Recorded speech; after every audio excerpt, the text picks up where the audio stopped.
Now, for more on U.S. Defense Secretary Lloyd Austin's visit to Africa, I'm joined live via Skype from Luanda, Angola, by VOA Pentagon correspondent Carla Babb. Hello, Carla. Give us the key takeaways from Secretary Austin's speech in Angola.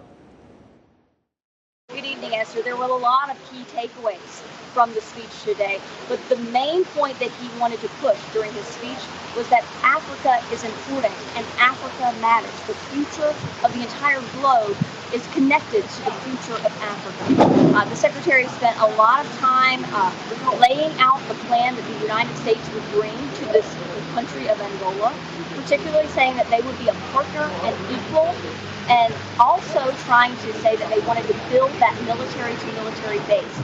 That's something that we already saw in Djibouti and during the discussions with Somalia in Djibouti and during the discussions with Kenya. We saw that laid out how the U.S. has a strong partnership with those.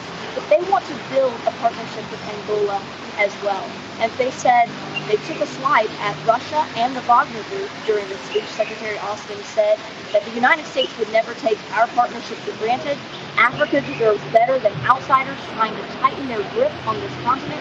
And Africa deserves better than autocrats selling cheap guns, pushing mercenary forces like the Wagner Group, or depriving grain from hungry people all over the world. Of course, that is an allusion to Russia preventing grain from getting out of Ukraine and reaching different populations across the globe. Carla, before I came to the studio, I looked at a text of the speech just before we got here. The Defense Secretary was especially critical about Russia's Wagner's presence on the continent. Can you expand a little bit on that?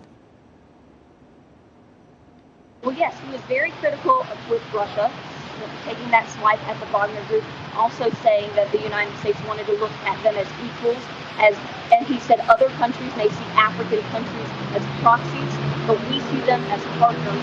And then he even took swipes at peace, pointing out that there are unstable countries all around Angola, and that he said that the key is that militaries are supposed to serve the people, not the other way around.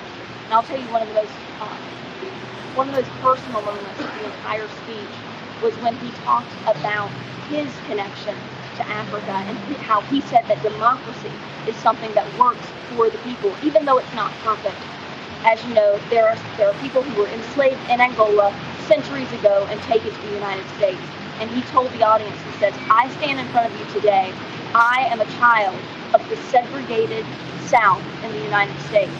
And yet, I stand before you today as the first black U.S. Secretary of Defense and the first Secretary of Defense to visit Angola. So he wanted to drive that point home. Perfect. He believes it is better than autocracy. Carla, thank you very much for your reporting. A little wind there in Luanda. Carla Babb, VOA's Pentagon correspondent, reporting live for us from Luanda, Angola.